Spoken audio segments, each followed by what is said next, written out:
Hamınıza salam dostlar. Bugün kanalın ilk videosunda həqiqətən də Kanadada Azərbaycan abo-havası hiss edə biləcəyimiz bir yerə gedirik.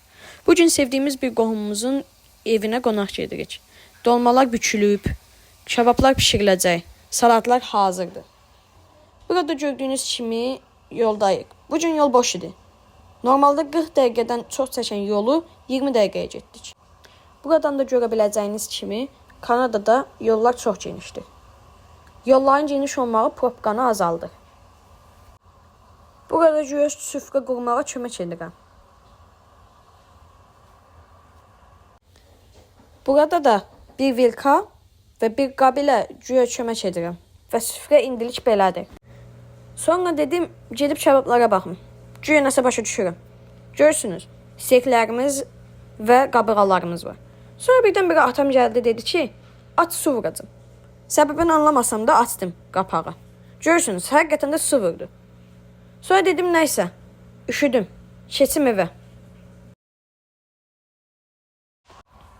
Evə keçib başladım ətlərin pişməyini gözləməyə. Görürsünüz, artıq Kanadada qar yağıb və hava çox soyuqdur. Mən sizlə bərabər söhbətə qarışmışdan artıq ətlər pişdi. Üstüdəki biraz yanıb sanki, amma nəysə, heç nə olmaz. Yeməkdən öncə də bir dənə alkolsuz şampanya patlatdım. Yeməkdən sonra isə yaxşı bir uno keyif. Üzr istəyirəm, sizə toyuqların pişməyini göstərə bilmədim. Bu isə cheesecake-imiz. Cheesecake-in içi pişməmişdi. İndi hər şey qoyun qırağa, bu yetənəyin səsini qulaq asın.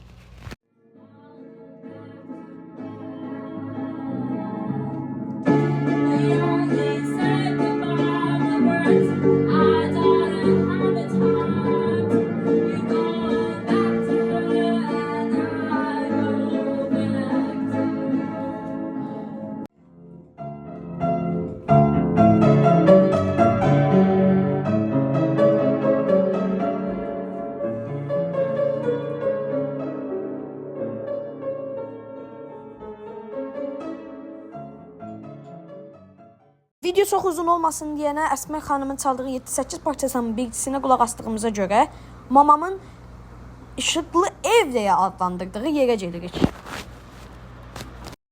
Gedib görəndə anladım ki, anam niyə buranı işıqlı ev deyə adlandırıb. Səhv başa düşməyin. Buranı ev sahibləri belə bəzəyib. Biz gedəndə onlar da çöldə idilər. Hər Kanadalı kimi çox səmimi idilər. Və video, şəxs səytirmək kimi şeyləri istisnasız icazə verdilər. Bu qədər şeyi tikməyə insanın həm pulu, həm də axotu lazımdır. Və sonra da evə qayıtdıq. İnşallah kanalın ilk videosunda sizin üzünüzə kiçik də olsa bir təbəssüm qondura bilmişəmdir. Bu kiçik Azərbaycanlı kanalın Kanadada böyüməsini istəyirsinizsə, like atmağı və abunə olmağı unutmayın. Və əsas da onu unutmayın ki, marklısı hələ qabaqdadır.